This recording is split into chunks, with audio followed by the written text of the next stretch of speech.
everyone, thanks for being with me.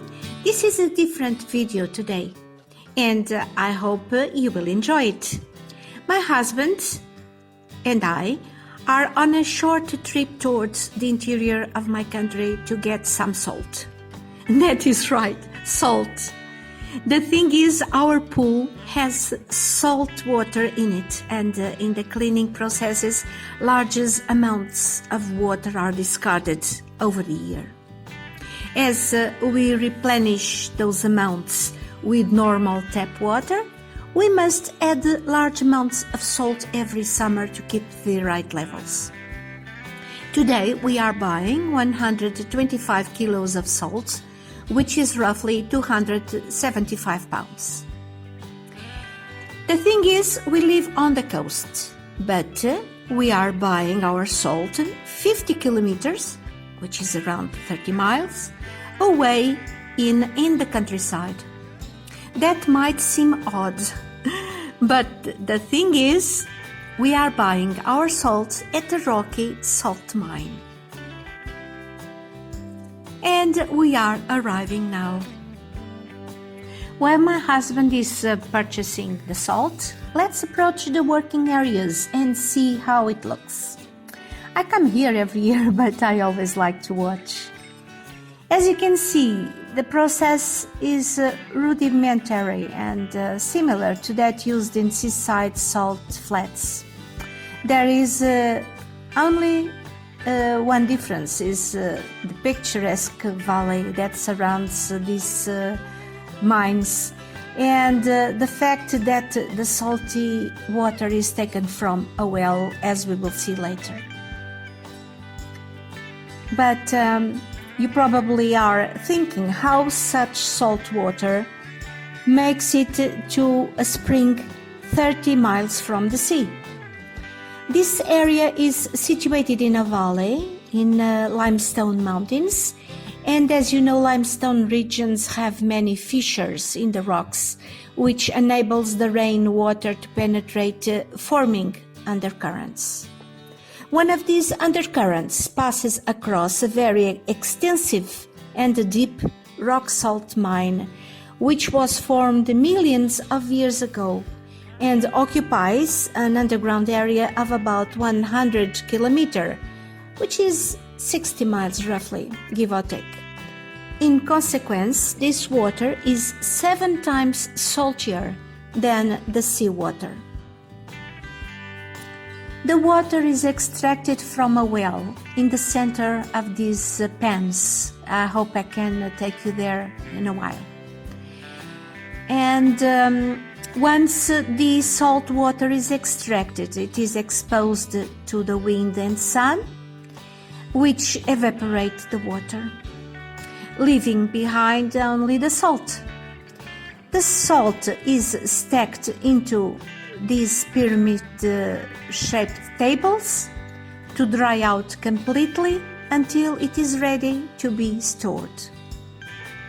There are small wooden houses around this place, which I'll show you later too, which are used for storing the salt, because the wood, unlike metal, doesn't react with the salt. Many of the wooden houses that once were used to store the salt are not used for that anymore. Some of them have been restored and are now restaurants, like this one.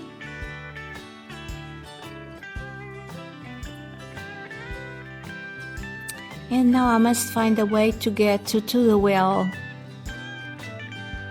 Let me see if I can find a way to get there. The well is right in the back there, where you can see those poles.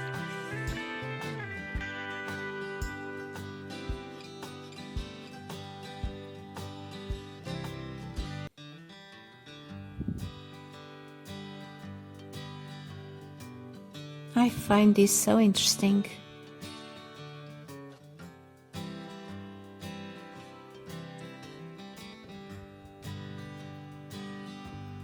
Just checking which is the best way In previous years it was easier, but now they have the gates closed. Let me see if I can find an open one.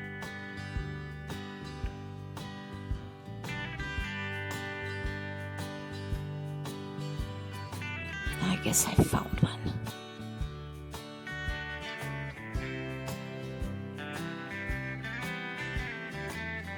It's very narrow.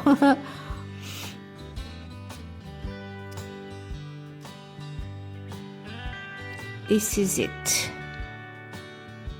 As you can see, even the trail is all covered with salt. I hope I'm not going to fall down here. It's so windy.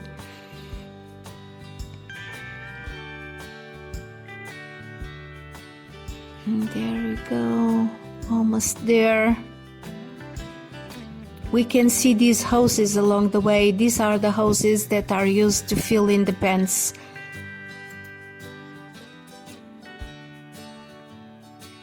And we're getting to the well here.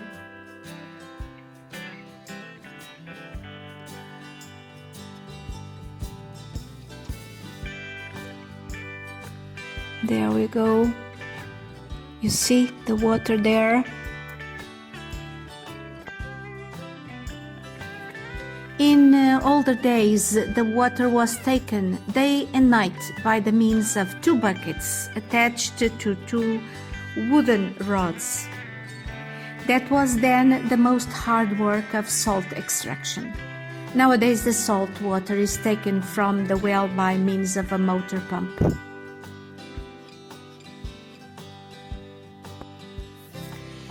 Most of these pans are being taken care of by a cooperative. People have gathered in a cooperative to be easier and less pricey and get more profits of the salt exploitation.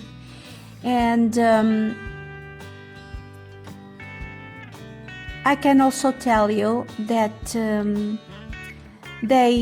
once the water is inside the pans, the evaporating process takes about 3 to 6 days, depending on the heat and the wind.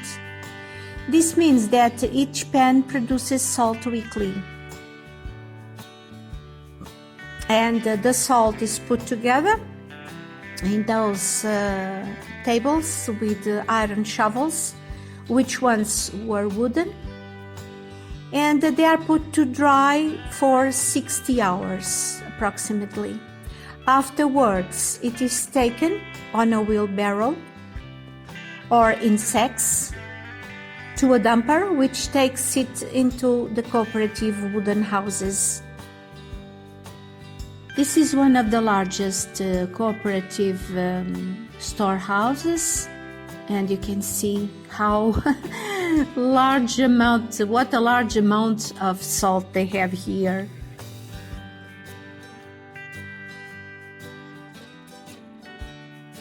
And here they have a cute model of the whole mine. It's kind of cute.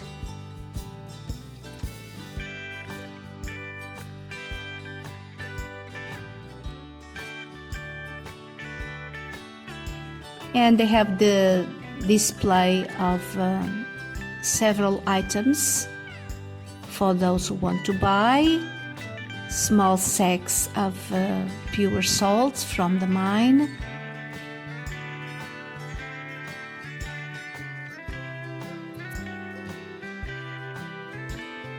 Some crystals of salt.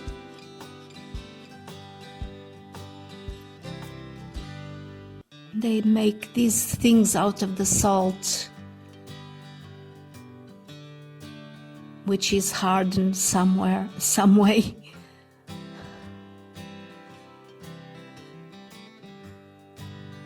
And colored. They make lamps out of it.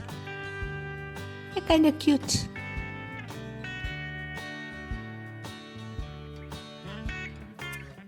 For instance, in winter, they make Christmas cribs out of salt, with this salt.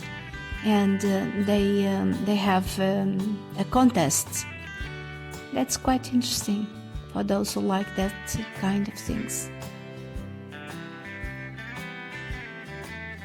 And here we can see the shovel and other instruments that were used in the old days, as well as a man model with the clothing they used to wear.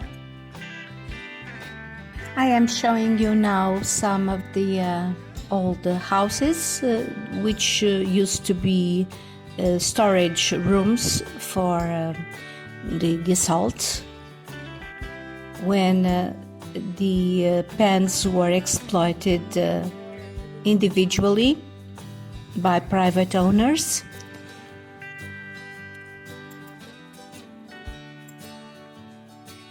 Some of them are rented now for commerce, as I said before. I've seen a yoga place somewhere around here. There are souvenir shops, restaurants, clubs, lots of little bags with salt aromatized, with herbs as well.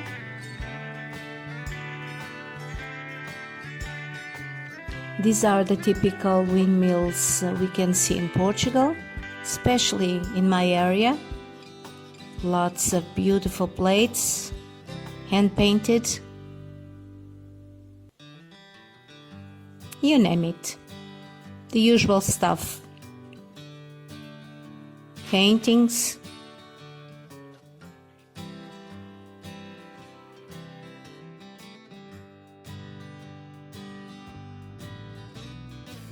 I would like to show you the wooden lockers with keys. The key is the smaller piece there. It is pressed up, releasing the bolt. I don't know much about this, except for the fact that there are no two keys alike, and the whole system is made of wood.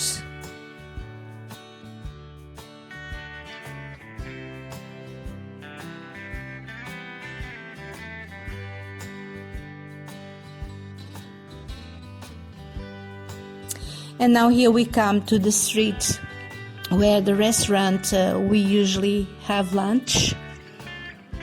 It's a very old building, as you can see from the outside.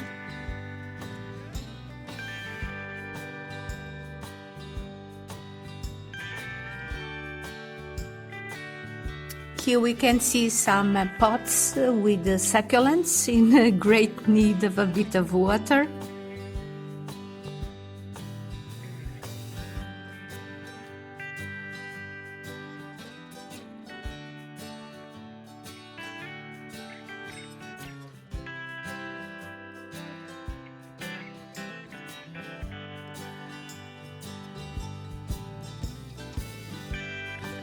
The specialty is grilled chicken.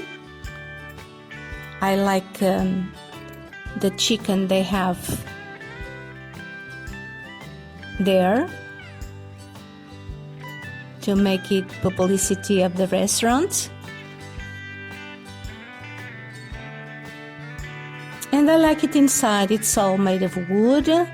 The decoration is all related to chicken. There are lots of nice details which I didn't videotape to preserve the privacy of the customers. This is what I'm eating. I'm eating mixed grill with chicken and pork, French fries and salad. Look at this cloth in the bread basket. It is decorated with chicken items, and it is crocheted on the edges. I find it so interesting. The curtains also chicken decorated.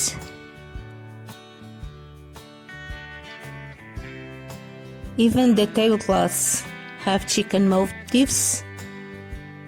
And look at the chickens on the roof beams. This one here looks like an alive chicken.